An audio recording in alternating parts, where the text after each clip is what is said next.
बिस्मिल्लाहिर्रहमानिर्रहीम। गुमनाम हीरो के मुअज़्ज़ज़ नाज़रीन, अस्सलामु अलैकुम। आइए चलते हैं कहानी की तरफ। शायद इस वक्त रात के 10 बजे होंगे। ऊंट की आवाजें सुनकर मैं चौंक सा गया। शाम के वक्त विजय ठाकर और शुतर सवारों की बातों से पता चला था कि आज रात को कुछ लोग आने वाले थे और मेरा ख्याल था कि वो लोग आ गए थे। मैं उठकर बाहर आ गया। ऊँटों के बिलबिलाने की आवाज तेज हो गई। मैं इसके साथ ही एक दो नसवानी चीखें भी सुनाई दी। जानकी और नाहिद ने भी चौंक कर मेरी तरफ देखा। मैं इन्हें वहीं रुकने का इशारा करके तेजी से बाहर निकल गया।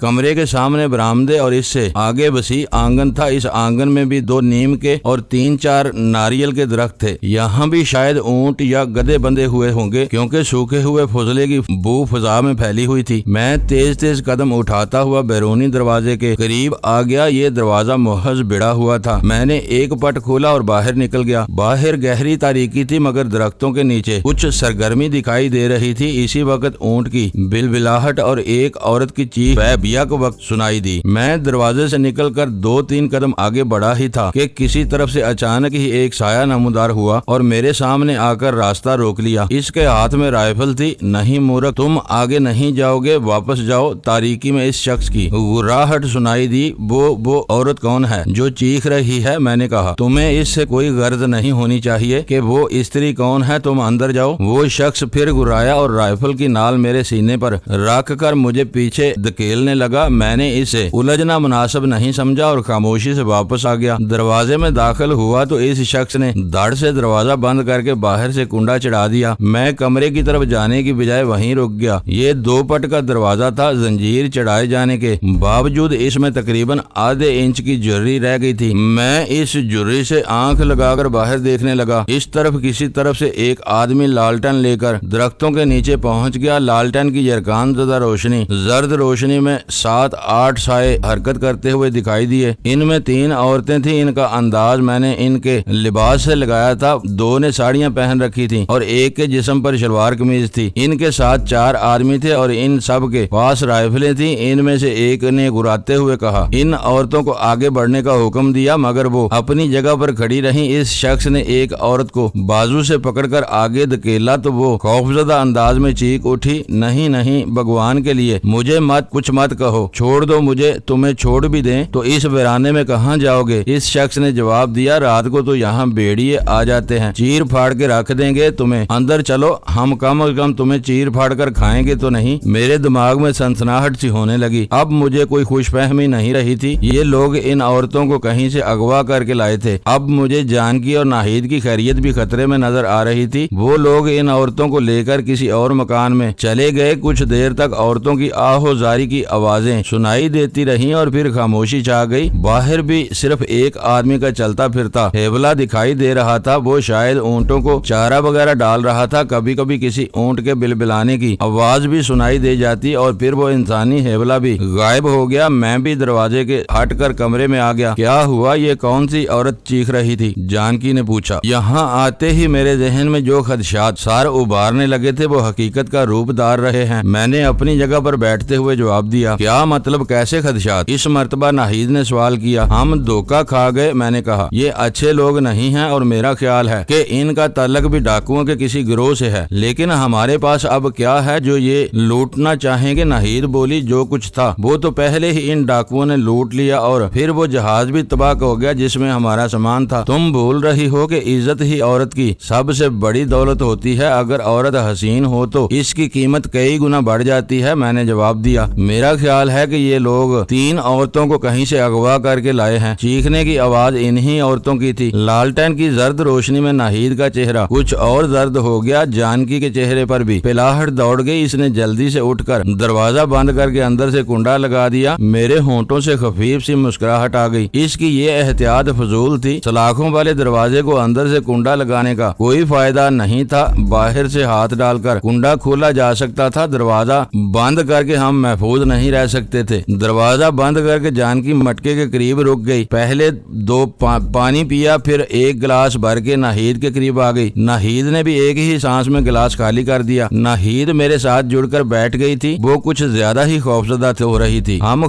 सरगोशियों में बातें कर रहे थे कि बाहर से कदमों की आवाज सुनकर खामोश हो गए। चंद सेकंड खामोश ही वासुदेव दरवाजे दरवाजे के सामने नमूदार हुआ। इसने एक हाथ में तांबे का थाल उठा रखा था जिसमें 3 प्यालियां रखी हुई थी। इसने सलाखों में हाथ डालकर दरवाजे खोला और अंदर आ गया। ये क्या है, मैंने पूछा। चाय, वासुदेव ने कहा। शहर के लोग रात को भी चाय पीवे हैं। विक्रम शहर से दूध लेकर आया है, इसलिए इस समय दूध वाली चाय बना ली है। सब लोग पी रहे हैं, आप भी पियो। इसने हम तीनों के सामने एक एक प्याली रख दी। अब वो वापस जाने लगा तो मैंने इसे रोक लिया। शहर से कौन लोग आए हैं वासुदेव, मैंने पूछा। ये औरतें कौन थी जो चीख रही थी? क्या बताऊं भाया? वासुदेव मेरे सामने बैठ गया। वो विजय ठाकर, विक्रम और हमेर सिंह की लुगाइयां हैं। 2 माँ थी तो बड़ी खसी से रह रही थी, तीसरी शहर से आई उदास हो गई। इसने दूसरी दोनों स्त्रियों को भी बरगला लिया और 3 दिन पहले चोरी छुपे तीनों शहर चली गईं। आज विक्रम सिंह इन्हें वापस ले आया है, इसलिए चीख चिल्ला रही थी। वो चंद लम्हों को खामोश हुआ, फिर बात जारी रखते हुए बोला, अब ही ये बताओ ना कि भाया, जहाँ पति होगा तो लुगाई को भी तो वहीं रहना है ना। कोई पति अपनी पत्नी के बगैर तो नहीं रह सकता ना। मगर वो कैसे भाग गई? शहर यहाँ से करीब है क्या, मैंने पूछा। शहर तो बहुत दूर है, वासुदेव ने जवाब दिया। शहर में रहने वाली ये नारियां रेगिस्तान का सफर नहीं कर सकती, मगर तुम राजस्थान की नारियों को नहीं जानते भाया। ये ऊंट पर 100 कोस का सफर कर लेती हैं और थकती नहीं। अगर वासुदेव ये समझ रहा था कि मैंने इसकी बात का यकीन कर लिया है तो ये इसकी हमाकत थी। जब तक हम चाय पीते रहे वो बैठा बातें करता रहा और फिर खाली प्यालियां लेकर चला गया। जाते हुए इसने एक बार फिर ये कहा था कि सुबह हमें शहर भेज दिया जाएगा। इसके जाने के बाद जानकी ने दरवाजा बंद करने की जरूरत नहीं समझी, कोई फायदा नहीं था। रात का इब्तदाई हिस्सा था मगर हर तरफ सन्नाटा था। इस सन्नाटे में कभी कभी किसी ऊंट के बिलबिलाने या गधे के हिनहनाने की आवाज सुनाई दे जाती। दरवाजा बंद न होने की वजह से हम अपने आप को बिल्कुल गैर महफूज समझ रहे थे और मेरा ख्याल था कि हम रात भर जागते रहेंगे ताकि अगर सूरत हाल कोई नाखुशगवार रुख इख्तियार करे तो इसका किसी हद तक तो मुकाबला किया जा सके। वैसे मैंने तय कर रखा था कि इन लोगों ने रात को किसी वक्त कोई गड़बड़ करने की कोशिश की तो मैं नाहिद और जानकी को बचाने के लिए जिंदगी के आखिरी लम्हों तक मुकाबला करूंगा। नाहिद से अगरचे हमारा कोई तल्लक नहीं था, जहाज के हादसे के बाद ही इन माँ बेटी से हमारा वास्ता पड़ा था और पिछले 24 घंटों के दौरान में इनसे कुछ उन्स सा हो गया था और इन दोनों की हिफाजत भी अपने जिम्मेदारी समझता था। लेकिन मेरे सारे अजायम धरे के धरे रह गए। मेरा दिमाग बोझल हो रहा था, पूरे बदन में सनसनाहट सी फैलने लगी और नींद के बोझ से पलकें झुकी जा रही थी। इस वक्त मुझे एक ऐसी आवाज सुनाई दी जैसे कोई रो रहा हो। सन्नाटे में रोने की आवाज बड़ी पुरअसरार लग रही थी। मैंने सर को 2-3 झटके दिए और अंदरूनी दीवार में रोशनदान की तरफ देखने लगा। इसके दूसरी तरफ भी कमरा था और रोने की वो आवाज इसी तरफ से आ रही थी। मैंने जानकी और नाहिद की तरफ देखा, वो दोनों फर्श पर आड़ी तिरछी पड़ी सो रही थी। मैंने बारी बारी इन दोनों को पुकारा मगर कोई रद्द अमल जाहिर नहीं हुआ। मैं अपने आप को घसीट कर जानकी के करीब आ गया और इसके बाजू पर हाथ रखकर इसे हिलाने लगा। जानकी, जानकी सो गई क्या? मुझे अपनी आवाज भी कुएं की गहराइयों से आती हुई महसूस हो रही थी। हिलाने या पुकारने का जानकी पर कोई असर नहीं हुआ। मैं नाहिद की तरफ मुड़ गया। अब तो मेरे बाजू में भी इतनी कुव्वत नहीं रही थी कि मैं इसे हरकत दे सकता। इसी वक्त रोने की आवाज एक बार फिर सुनाई दी। वो कोई औरत थी जो सिसकियां भर रही थी। मैंने फिर रोशनदान की तरफ देखा और उठकर इस तरफ बढ़ा, लेकिन अभी दूसरा ही कदम उठाया था कि सनसनाहट पूरे जिस्म में फैल गई। टांगे बेजान सी हो गई, इनमें जिस्म का बोझ उठाने की कुव्वत नहीं रही और मैं आहिस्ता आहिस्ता नीचे झुकता चला गया। इसके बाद मुझे कोई होश नहीं रहा। आंख खुली तो पिछली दीवार के रोशनदान से आने वाली धूप मेरे चेहरे पर पड़ रही थी। मेरी आंखें चुंधिया सी गईं। मैं कुछ देर आंखें बंद किए पड़ा रहा। पूरे जिस्म पर बोझलपन और बेपनाह थकन का एहसास हो रहा था, जैसे मैं मीलों दूर से भागते भागते थक कर गिर गया हूँ। टांगे शैल हो रही थी और दिमाग पर भी जैसे मनोबोझ लदा हुआ हो। मैंने एक बार फिर आंखें खोल दी। ये माहौल मुझे अजनबी सा लगा। मुझे याद नहीं आ रहा था कि मैं यहाँ कब और कैसे आया था। मैंने सर को 2-3 झटके दिए। दिमाग पर छाई हुई धुंध आहिस्ता आहिस्ता छटने लगी और फिर सब कुछ याद आता चला गया। मैं एक झटके से उठकर बैठ गया और इसके साथ ही मेरा दिल उछलकर हलक में आ गया। जानकी, नाहिद और बबली इस कमरे में नहीं थी। मैं दरवाजे की तरफ लपका लेकिन एक झटके से रुक गया। इस मर्तबा मुझे अपना दिल कनपटियों में धड़कता हुआ महसूस हुआ। कनपटियां सुलग उठी। दिमाग की नसों में शदीद तनाव पैदा हो गया। दरवाजे पर ताला लगा हुआ था। मुझे अपने आप को संभालने में 1 मिनट लग गया। मुझे समझने में देर नहीं लगी कि गुज़श्ता गुज़श्ता रात हमारी चाय में बेहोशी की कोई चीज मिला दी गई थी। जानकी और नाहिद तो चाय पीने के थोड़ी ही देर बाद बेहोश हो गई थी और मैं अपनी कुव्वते इरादी के बलबूते पर इसके बाद भी काफी देर तक जागते रहने की कोशिश करता रहा था। और जब मैंने साथ वाले कमरे से किसी औरत के रोने की आवाज सुनकर उठने की कोशिश की थी तो मेरी कुव्वत मुदाफत भी जवाब दे गई थी और मैं भी अंटा गफील हो गया था और वो रात ही को किसी वक्त जानकी वगैरह को उठाकर ले गए थे। अब सारी बात मेरी समझ में आ गई थी। खारे पानी वाली झील के किनारे टूटे हुए मंदिर में सन्यासी वासुदेव से मेरा मुकाबला हुआ था। वो मेरे हाथों मारा जाता, लेकिन अपनी मौत को सामने देखकर इसने हाथ जोड़ दिए थे। मैं भी इसे मारना नहीं चाहता था क्योंकि इसकी रहनुमाई के बगैर हम इस जालिम वीराने से नहीं निकल सकते थे, लेकिन वो बेहद मक्कार निकला और हमें धोखे से यहाँ ले आया। विजय ठाकुर को देखकर कल ही शुबहात ने मेरे जहन में जन्म लेना शुरू कर दिया था और रात को इन औरतों के चीखने और रोने की आवाजें सुनकर तो मेरे शुबहात यकीन में बदल गए थे और इनकी तस्दीक भी हो गई थी। मैं दरवाजे की सलाखों को दोनों हाथों से पकड़कर झंझोड़ने लगा। आहनी दरवाजे की दड़दड़ाहट की आवाज दूर तक फैल गई। वासुदेव, वासु, कहाँ हो तुम? मैं चीख चीख कर इस मक्कार सन्यासी को पुकारने लगा। 2 मिनट बाद ही 2 आदमी दरवाजे के सामने नमूदार हुए। एक तो वासुदेव था और दूसरा लंबा तिरंगा आदमी जिसने एक हाथ में ऑटोमेटिक राइफल उठा रखी थी। ये चेहरा मेरे लिए अजनबी था। शायद ये इन लोगों में शामिल था जो रात को इन 3 औरतों को लेकर यहाँ आए थे। क्या बात है, क्यों चीखता पड़ा है मूर्ख? वासुदेव ने गुर्राते हुए कहा। वो एकदम बदला हुआ था। चेहरे पर बड़ी करख्तगी और आंखों की सुर्खी कुछ और बढ़ गई थी। ये ताला खोलो, वो दोनों औरतें और बच्ची कहाँ हैं? मैंने इसकी गुर्राहट से मुतासर हुए बगैर कहा। वो तीनों आराम से हैं मूर्ख, और तू भी अपनी खैरियत चाहता है ना, तो आराम से बैठा रह। वासुदेव ने जवाब दिया। तुमने हमारे साथ धोखा किया है, मैं तुम्हें जिंदा नहीं छोड़ूंगा। मैं चीखा। अपनी जान सबको प्यारी होती है मंच, वासुदेव ने मुस्कुराते हुए जवाब दिया। इस वक्त हम तेरे आगे हाथ न जोड़ता तो तू हमको मार देता। अपना जीवन बचाने का एक ही तरीका था जो मैंने इख्तियार किया। मैं तुम्हें शहर का रास्ता दिखाने के लिए तो नहीं लाया था। हमने मंदिर में मार मार कर मेरा बुरता बना दिया था। हम वो मार कभी नहीं भूलूंगा, पर देख मैंने इस मार का ऐसा बदला लिया है कि तू जिंदगी भर मार खाता रहेगा। वासुदेव बात करता हुआ दरवाजे के बिल्कुल करीब आ गया। मैंने अचानक ही सलाखों से हाथ निकालकर इसे सर के बालों से पकड़कर जोरदार झटके से अपनी तरफ खींच लिया। वासुदेव के मुंह से चीख निकल गई। वो अपने आप को छुड़ाने की कोशिश करने लगा। मैंने एक जोरदार झटका देकर वासुदेव घूम गया। इसकी पुश्त दरवाजे की सलाखों से लग गई। मैंने बड़ी फुर्ती से एक बाजू इसके गले में लपेट दिया और दूसरे हाथ से बदस्तूर इसके बाल जकड़े रखे। वासुदेव बुरी तरह उछल रहा था। वो दोनों हाथों से अपने गले से मेरी गिरफ्त तक छुड़ाने की कोशिश भी कर रहा था, लेकिन मेरी गिरफ्त ऐसी नहीं थी जिसे वो छुड़ा सकता। इसके साथ ऐसा हुआ गनमैन भी एक लम्हे को बदस्तूर हो गया। इसे शायद मेरी तरफ से किसी ऐसे इकदाम की तवक्को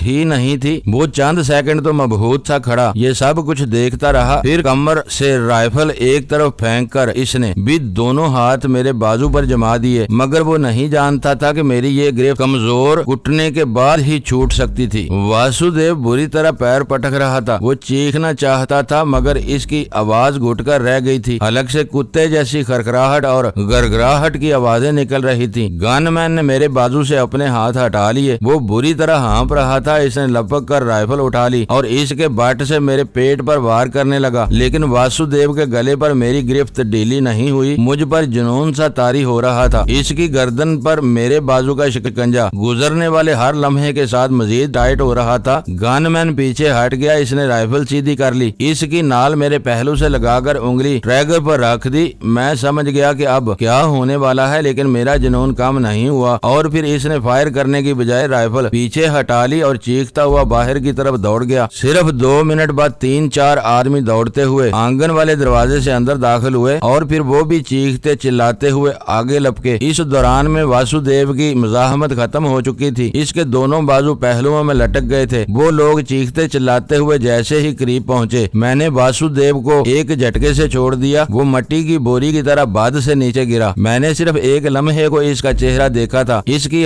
आंखें हल्कों से उबल पड़ी थी और जुबान बाहर लटक गई थी। 2 आदमियों ने वासुदेव को टांगों से पकड़कर दरवाजे से दूर घसीट लिया। मैं दरवाजे से हटकर पीछे वाली दीवार के साथ जा खड़ा हुआ और अपने सांस पर काबू पाने की कोशिश करने लगा। एक आदमी वासुदेव पर झुका हुआ था। वो ये जानने की कोशिश कर रहा था कि वो जिंदा है या मर चुका है, और मैं जानता था कि इसकी ये कोशिश बेकार थी। मेरी इस गिरफ्त में आने के बाद किसी के जिंदा बच जाने का सवाल ही पैदा नहीं होता था। वो आदमी एक झटके से सीधा हो गया। ये मर गिवे है। वो अपने साथियों की तरफ देखकर चीखा, इसने हत्या कर दी वासुदेव की, ये हत्यारा है, मारो इसे। गनमैन ने राइफल मेरी तरफ तान ली और उंगली ट्रैगर पर पहुंच गई। इसकी उंगली की मामूली सी हरकत मेरी जिंदगी का खात्मा कर सकती थी, और अब मुझे भी जैसे होश आ गया था। गुस्से और तैश में मैंने वासुदेव को मौत के घाट उतार दिया था, और अब सोच रहा था ऐसा करके मैंने जानकी, नाहिद और बबली की कोई मदद नहीं की थी। मैं जिंदा रहकर तो इनकी मदद कर सकता था, लेकिन मेरी मौत के बाद वो मेरी मदद से महरूम हो जाती और मुकम्मल तौर पर इनके रहमो करम पर होती। मैंने आंखें बंद कर ली और गोली की आवाज का इंतजार करने लगा। एक धमाका होता और इसके साथ ही मेरी जिंदगी का खात्मा हो जाता, लेकिन गोली नहीं चली, बल्कि एक और गर्जदार चीखती हुई आवाज सुनाई दी। मैंने आंखें खोल दी। वो विजय ठाकुर था जो दौड़ता हुआ अंदर आया था। गनमैन ने राइफल नीचे कर ली। मुझे जिंदगी के चंद और लम्हे मुस्तार मिल गए। गनमैन तेज तेज लहजे में विजय ठाकुर को बताने लगा। विजय ठाकुर वासुदेव की लाश पर झुक गया। इसकी जुबान अब भी बाहर लटकी हुई थी और आंखें हल्कों से बाहर थी। विजय ठाकुर ने इसके सर पर हाथ रखा तो इसका सर एक तरफ ढलक गया। गर्दन की हड्डी टूटने के बाद तनाव खत्म हो चुका था। विजय ठाकुर उठकर खड़ा हो गया। इसने दरवाजे के करीब आकर मेरी तरफ देखा। मेरा ख्याल था कि वो मुझे गोली मार देने का हुक्म देगा, लेकिन इसकी आंखों में अजीब सी चमक थी। इसने मुड़कर अपने साथियों से कुछ कहा। गनमैन ने जेब से चाबियों का गुच्छा निकालकर एक चाबी मुंतखब की और ताला खोल दिया। गनमैन और विजय ठाकुर दरवाजे ही में खड़े रहे और 4 आदमी अंदर घुस आए। वो चारों मौत के फरिश्तों की तरह मेरी तरफ बढ़ने लगे और मैं अपनी जगह पर बेहिस्सो हरकत खड़ा इन्हें आगे आते हुए देखता रहा। मैं समझ गया कि वो मेरे साथ क्या करने वाले थे। गोली से उड़ा देने की बजाय अपने एक साथी के कत्ल का बदला लेने के लिए वो कोई और दूसरा तरीका इख्तियार करना चाहते थे। मेरी ताकत का अंदाजा इन्हें हो चुका था, इसलिए वो चारों बहुत मोहतात अंदाज में आगे बढ़ रहे थे। इनका ख्याल था कि मैं ज्यादा से ज्यादा मुजाहमत करूंगा। इन्हें मुझसे जारहाना अंदाज की तवक्को नहीं थी, लेकिन वो जैसे ही करीब पहुंचे मैंने किसी निहायत ताकतवर स्प्रिंग की तरह अपनी जगह से उछला। इस तरह खड़े खड़े फ्लाइंग किक लगाना बड़ी महारत का काम होता है और इसमें जरा सी गलती अपने लिए ही नुकसान का बायस बनती है, लेकिन मुझे मार्शल आर्ट के हर शोबे में ऐसी तरबियत दी गई थी कि इसमें गलती का इम्कान नहीं था। अपनी जगह से उछलते ही मैंने फेफड़ों की पूरी कुव्वत से येल भी किया था। कमरा मेरी दाढ़ से गूंज उठा। इस किस्म की दाढ़ भी हरीफों का हौसला पस्त कर देती है। वो चारों भी किसी कदर बदहवास हो गए। मैंने डबल फ्लाइंग किक लगाई थी। मेरा एक पैर एक आदमी के मुंह पर और दूसरा पैर दूसरे आदमी के सीने पर लगा। वो दोनों बिलबिलाते हुए पुश्त के बल जा गिरे। मैं भी जमीन पर गिरते ही संभल गया। इसके साथ ही मैंने तीसरे आदमी के पेट में स्ट्रेट किक रसीद कर दी। वो पेट पकड़कर चीखता हुआ दोहरा हो गया। अलबत्ता चौथे आदमी ने अक्लमंदी का मुजाहरा करते हुए मेरी टांगों पर जोरदार ठोकर रसीद कर दी। मैं लड़खड़ाया मगर फौरन ही संभल गया। जिस शख्स के मुंह पर फ्लाइंग किक लगी थी इसका शायद एक दांत अपनी जगह से उखड़ गया था। इसके मुंह से बह रहा था और वो बुरी तरह चीखते हुए उछल रहा था। जिसके सीने पर किक लगी थी वो संभल गया था, अलबत्ता तीसरा अभी भी पेट पकड़े हुए था। 2 आदमी बेयाक वक्त हमला आवर हुए। मैं दोनों को जुल देकर अपने आप को बचा गया। इनमें से एक तो अपनी जगह झोंक में दीवार से जा टकराया, जबकि दूसरे ने बड़ी महारत से पलटकर हमला कर दिया था। ये कमरा ज्यादा बड़ा नहीं था। मुझे खुलकर अपने हरबी फन का मुजाहरे का मौका नहीं मिल रहा था। हरीफ अगर एक होता तो जगह होती, मगर वहाँ हम 5 आदमी थे, जिस वजह से कुछ जगह कम हो गई थी। मैं इनसे दूर रहकर इनका मुकाबला करने की कोशिश करना चाहता था। वो भी अब मोहतात हो गए थे और फिर मुझसे एक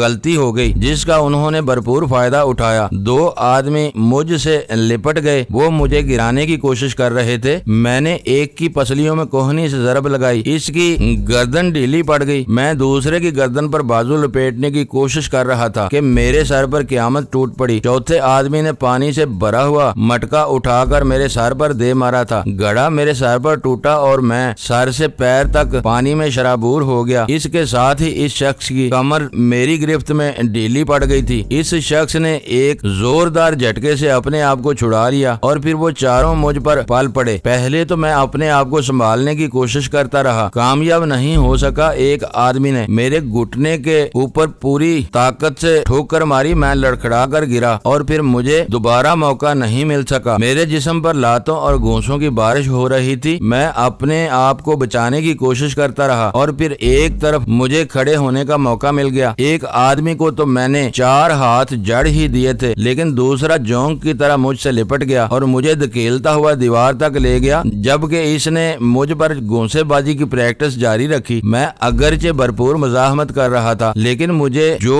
वो हाथ से निकल गया वो चारों ताबड़तोड़ हमले कर रहे थे। एक घूंसा मेरे जबड़े पर लगा, मेरा एक दांत हिल कर रह गया। मैं अपने खून का जायका महसूस करके मुझ पर एक बार जुनून सा तारी हो गया। मैंने जख्मी शेर की तरह दौड़ते हुए हमला आवरों को पीछे धकेल दिया, लेकिन इस मर्तबा मुझे भी ज्यादा हाथ पैर चलाने का मौका नहीं मिल सका। कनपट्टी पर लगने वाले एक घूंसे से मेरा दिमाग झंझना उठा। आंखों के सामने नीली पीली सी चिंगारियां रक्स करने लगी। मैं संभलने की कोशिश कर रहा था कि 2-3 घूंसे और पड़े। मेरे हवास मुख्तल होने लगे और आंखों के सामने पहले धुंध और फिर तारीकी छाने लगी। मैं तेबरा कर नीचे गिरा। गिरने के बाद भी मेरे जिस्म पर घूंसों और ठोकरों की बारिश होती रही। मेरी आंखों के सामने तारीकी गहरी होती चली गई और फिर मुझे कुछ होश नहीं रहा। चीखों की वो आवाज मुझे मीलों दूर से आती हुई महसूस हो रही थी, लेकिन फिर वो आवाज वाज़ेह होती गई। मेरे हवास बदतदरीज बहाल हो रहे थे, कनपट्टियां सुलग रही थी और दिमाग में धमाके से हो रहे थे। जिस्म का कोई हिस्सा ऐसा नहीं था जहाँ टीसे ना उठ रही हो। जालमों ने मुझे रुई की तरह धुनक कर रख दिया था। मैं उठकर बैठ गया। मेरे जिस्म पर सिर्फ पतलून रह गई थी। बुनियान तो चीथड़ों में बदलकर मेरे जिस्म से अलग हो गई थी। दबी दबी चीखों की वो आवाज अब वाज़ेह हो गई थी। ये आवाज बीच वाली दीवार के रोशनदान से आ रही थी। मैं उठकर दीवार के करीब पहुंच गया और सर उठाकर रोशनदान की तरफ देखने लगा। रोशनदान मेरे कद से तकरीबन 4 फुट ऊपर था।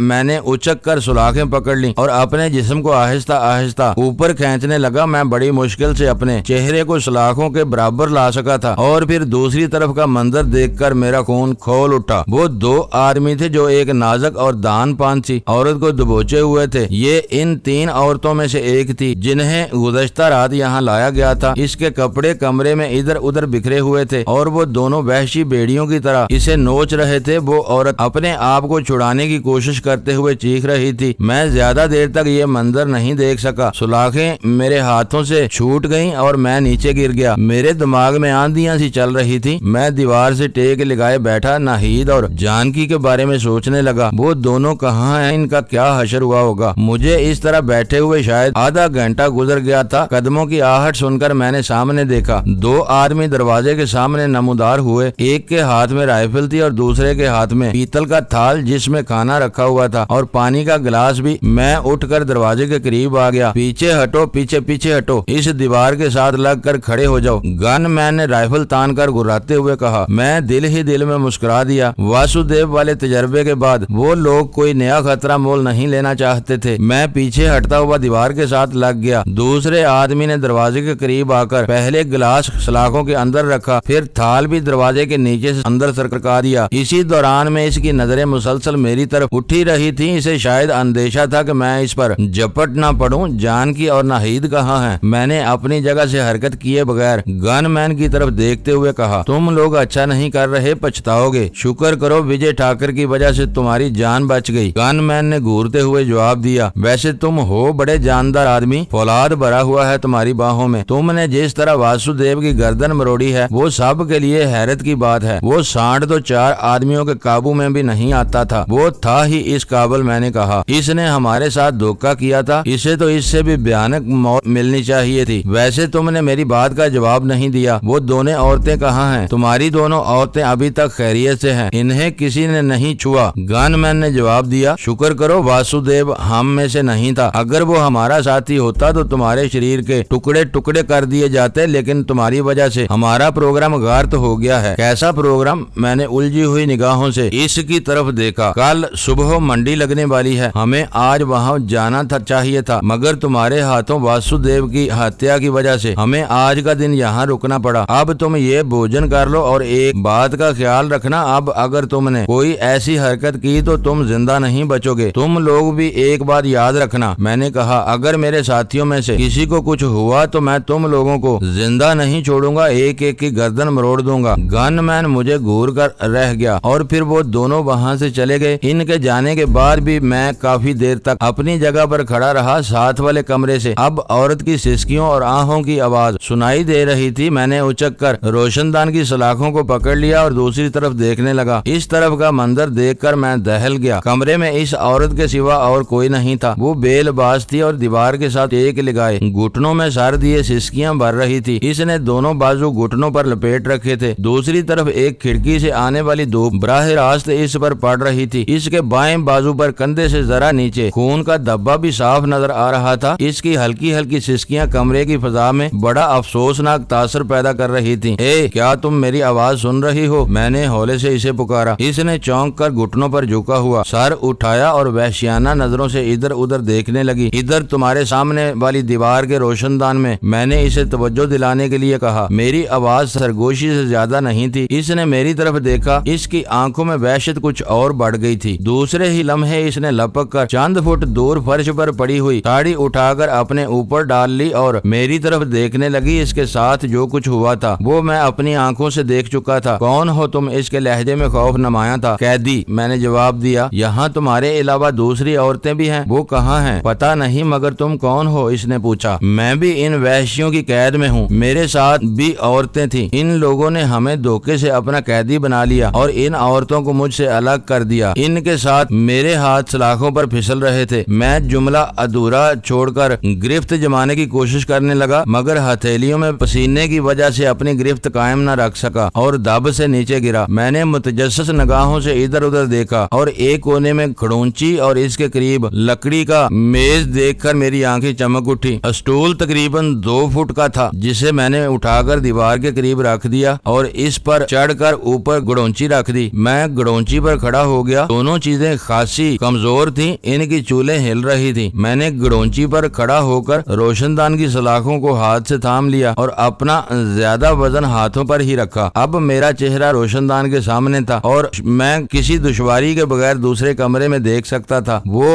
औरत अब भी सामने वाली दीवार के साथ बैठी इस तरफ देख रही थी। इसने साड़ी से अपना जिस्म ढांप लिया था। क्या तुम इन 2 औरतों के बारे में कुछ जानती हो, जिनके साथ एक बच्ची भी थी? मैंने इसे मतवज्जो करते हुए पूछा। वो सब दूसरे मकान में हैं। इसने सिसकी भरते हुए कहा। तुम कौन हो? ये लोग तुम्हें कहाँ से लाए हैं? मैंने पूछा। मैं। वो बोली। नहीं, उन्होंने मुझे रंगपुर से धोखे से उठाया था। रंगपुर? क्या तुम रंगपुर की रहने वाली हो? ये दूसरी है? मैंने पूछा। मैं अहमदाबाद की रहने वाली हूँ। अपने घर वालों के साथ सैरो तफरी के लिए आई हुई थी। 3 दिन पहले इस तारीखी इमारतों की सैर करते हुए मैं अपने घर वालों से बिछड़ गई। मैं इन्हें तलाश करती फिर रही थी कि एक आदमी मेरे करीब आकर बताया कि मेरे घर वाले डाक बंगले में मेरा इंतजार कर रहे हैं। मैं इसके साथ डाक बंगले में आ गई। वहाँ मेरे घर वाले नहीं थे, अलबत्ता 2 आदमी और थे। मैं समझ गई कि मेरे साथ धोखा हुआ है। मैंने वहाँ से भागने की कोशिश की तो इन्होंने मुझे पकड़ लिया और कुछ सुंघाकर बेहोश कर दिया। इन्होंने पहले मुझे जंगल में वाक़या किसी मकान में रखा। वहाँ 2 औरतें और भी थीं। कल रात ये लोग हमें ऊँटों पर लाद कर यहाँ ले आए। मेरे माता पिता न जाने किस हाल में होंगे। ये इंसान नहीं, दरिंदे हैं। देखो इन्होंने मेरी क्या हालत कर दी है। इसने अपने जिस्म पर से साड़ी हटा दी। मैं कांप उठा। इसके जिस्म पर जगह जगह दांतों से काटे जाने के निशान थे। वो वाकई इंसान नहीं, दरिंदे थे। इसने साड़ी को दोबारा चादर की तरह अपने जिस्म पर लपेट लिया और सिसकियां भरने लगी। इसकी उम्र 22-23 के लगभग रही होगी। दुबली पतली नाजुक सी चेहरे के नकोश बड़े तीखे और जाज़बे नजर थे। मोटी मोटी स्याह आंखें जिनमें से बेपनाह वहशत भरी हुई थी। बाल लहरिएदार और गर्दन तक कटे हुए थे। मैं कुछ कहना चाहता था कि दरवाजे की तरफ से गुर्राहट सुनकर चौंक गया। मैंने गर्दन घुमाकर पीछे देखा। वही गनमैन था जो पहले भी आ चुका था। देख लिया लौंडिया को, साले पट्टे पर हाथ ना धरन देवे थी। इसने मेरी तरफ देखकर कहा। इसके होंठों पर बड़ी मकरू सी मुस्कुराहट आ गई थी। तुम लोग इंसान नहीं, दरिंदे हो, मैंने चीख कर कहा। इसी दौरान में बेख्याली में गड़ोंची पर बोझ ज्यादा पड़ गया और वो मेरे पैरों के नीचे से फिसल गई। मैं रोशनदान की सलाखों से लटका रह गया और फिर मैंने हाथ छोड़ दिए और दब से नीचे गिरा। तुम लोग ठीक नहीं कर रहे। मैं तुम में से किसी को जिंदा नहीं छोड़ूंगा। मैं दरवाजे की तरफ बढ़ते हुए गुर्राया। तुम अपनी खाल बचा पाया? वो 2 कदम पीछे हटते हुए बोला। विजय ठाकुर को पता नहीं तुमसे इश्क क्यों हो गया है। वो ना होता तो तेरा भी तिया पांचा हो चुका होता। ज्यादा होशियारी मत बन। विक्रम ने बहुत गर्मी दिखाए हुए है। तूने इसका दांत तोड़ा है, इसे मौका मिल गया तो वो तेरी गर्दन तोड़ देगा। और तूने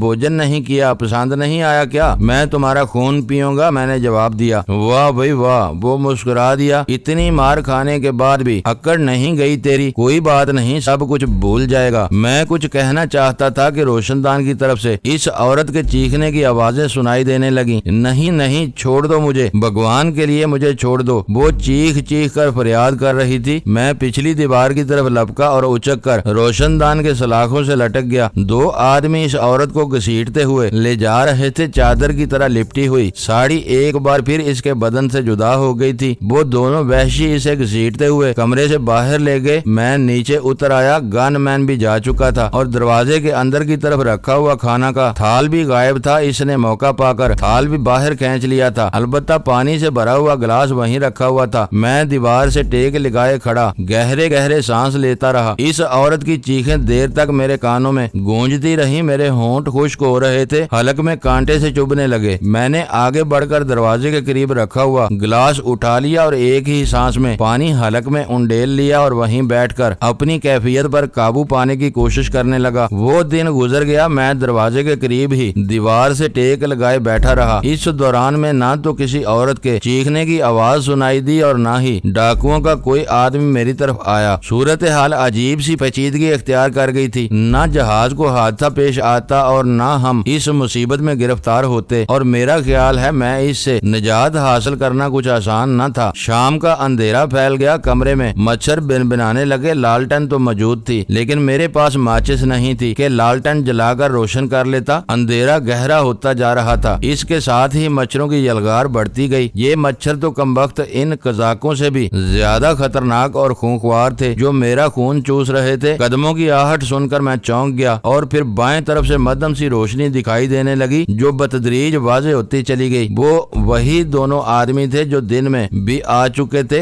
एक गनमैन था और दूसरे के हाथ में खाने का थाल था। वो दोनों दरवाजे से चंद फुट दूर ही रुक गए। मैं समझ गया कि वो आगे नहीं आएंगे, इसीलिए मैं दरवाजे के करीब से उठकर सामने वाली दीवार के साथ बैठ गया। गनमैन ने तो राइफल ताने खड़ा रहा और दूसरे आदमी ने दरवाजे की सलाखों के नीचे से थाल अंदर सरका दिया और करीब ही पानी का गिलास भी रख दिया। मुअज़्ज़ज़ नाज़रीन, लाइक करें, शेयर करें और कमेंट्स बॉक्स में पाक आर्मी जिंदाबाद, पाकिस्तान पाइंदाबाद का नारा ज़रूर दर्ज करके अपने मुल्क पर फ़ख्र करें और पाकिस्तान की बुनियादें मजबूत करने में अपना किरदार अदा करें। वीडियो देखने का शुक्रिया। मुअज़्ज़ज़ नाज़रीन, अपना ख्याल रखिएगा और हमारे चैनल का भी। ISI पाक आर्मी जिंदाबाद, पाकिस्तान पाइंदाबाद।